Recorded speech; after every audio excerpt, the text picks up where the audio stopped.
Good evening, I'm Michael Patterson, and tonight, we bring you a comprehensive and urgent update from Gaza City where the human cost of conflict has reached catastrophic proportions.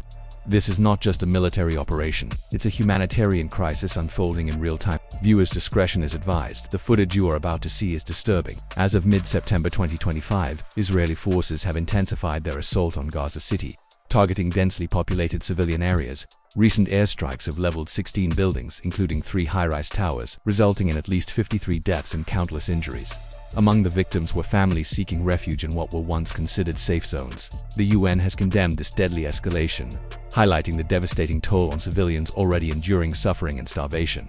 The humanitarian situation is dire. Over 350,000 Palestinians have been displaced, with many seeking shelter in overcrowded conditions in southern Gaza. The UN warns that nearly 1 million Gazans lack safe or viable options for evacuation, and famine conditions are rapidly spreading. The UNRWA reports that Israeli attacks have hit 10 of its buildings in Gaza City within 4 days, including schools and clinics used as shelters. The UN Special Rapporteur on Human Rights, Francesca Albanese, has accused Israel of attempting to make Gaza City uninhabitable as part of a broader campaign she described as ethnic cleansing. She condemned Israel's bombing tactics and alleged the use of unconventional weapons, asserting that these actions endanger both Palestinian civilians and remaining Israeli hostages. The Israeli government rejected her claims, arguing that they ignore Hamas' role in the conflict and misrepresent the situation. International reactions are intensifying.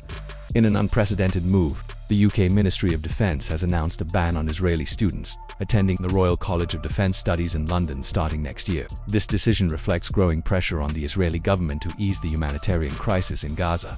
The UK stated that Israel's declared plans to move into Gaza City are inconsistent with international humanitarian law.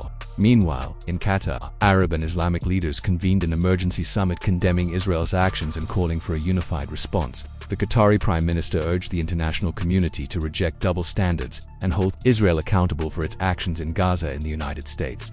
President Donald Trump has reiterated his support for Israel, stating that Israel will not attack Qatar again. However, his remarks have been met with criticism from Hamas, which accuses the US of double standards and ignoring the ongoing humanitarian crisis in Gaza. As we witness this unfolding tragedy, the question remains: how many more lives must be lost before the international community takes decisive action? The people of Gaza are not statistics. They are mothers, fathers, children, and families caught in the crossfire of a conflict that seems without end.